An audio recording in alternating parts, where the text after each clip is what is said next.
ममता जैसे ही ब्याह कर अपने ससुराल पहुंची तो देखा उसके ससुराल में चारों तरफ दीवारें थी, बहुत सारे कमरे थे, हर कमरे में बेड था, अलमारी थी, बहुत अच्छा किचन भी बना था, लेकिन पूरे घर में कहीं पर भी छत नहीं थी। ये देखकर ममता दंग रह गई। इस घर में सब कुछ है लेकिन छत क्यों नहीं है? देख बहू, ये हमारे घर की परंपरा है। ये बात ममता को थोड़ी बेवकूफी भरी लगी, लेकिन परंपरा के नाम पर उसने कुछ नहीं बोला। ससुराल में पति विक्रम के अलावा उसके सास ससुर जेठ और ननद थे। जेठानी अब इस दुनिया में नहीं थी। खैर, पहली रसोई की रस्म में जब वो किचन में खाना बना रही थी तब, हे भगवान, यहाँ तो सीधा धूप आ रही है, ऐसे तो मैं यहाँ मर जाऊंगी। वो गर्मी बर्दाश्त नहीं कर पाई और तुरंत बेहोश होकर गिर गई। तभी वहाँ पर उसका पूरा परिवार आ गया।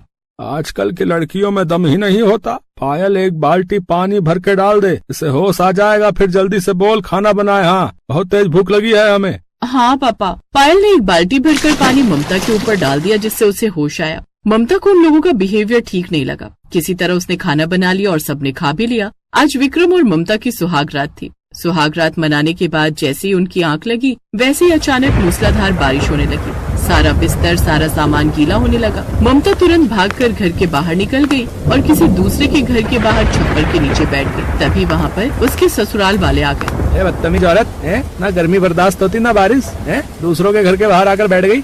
ऐसी औरतों को तो बेल्ट से मारना चाहिए। मैं बेल्ट लेकर आती हूँ, बिना मारे ये सुधरेंगी नहीं। रहने दो पायल, मेरे पास बेल्ट है।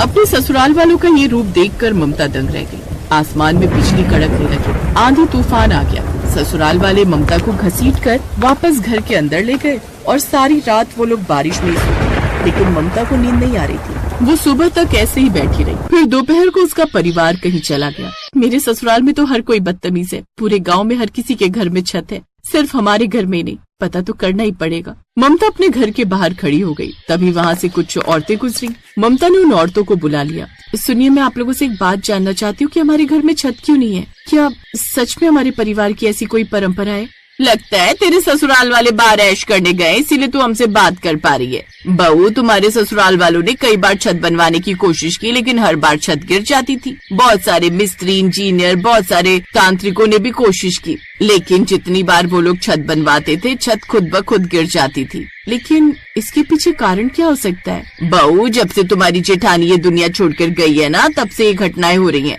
वरना उसके पहले तो इस घर में भी छत थी। अब हम लोग चलते हैं, वरना अगर धोखे से तुम्हारे ससुराल वालों ने देख लिया तो तुम्हें बहुत मारेंगे। इतना बोलकर वो औरतें वहाँ से चली गयी। फिर धीरे धीरे शाम हो गई और ममता ने खाना बनाकर रख लिया। तभी उसके ससुराल वाले पी कर आए। सब लोग खाना खाने लगे। ये कैसा बेहुदा खाना बनाया? तेरे माँ बाप ने तुझे खाना बनाना नहीं सिखाया क्या? है बे? चलो आज इसे कमरे में बंद करके खूब मारते हैं।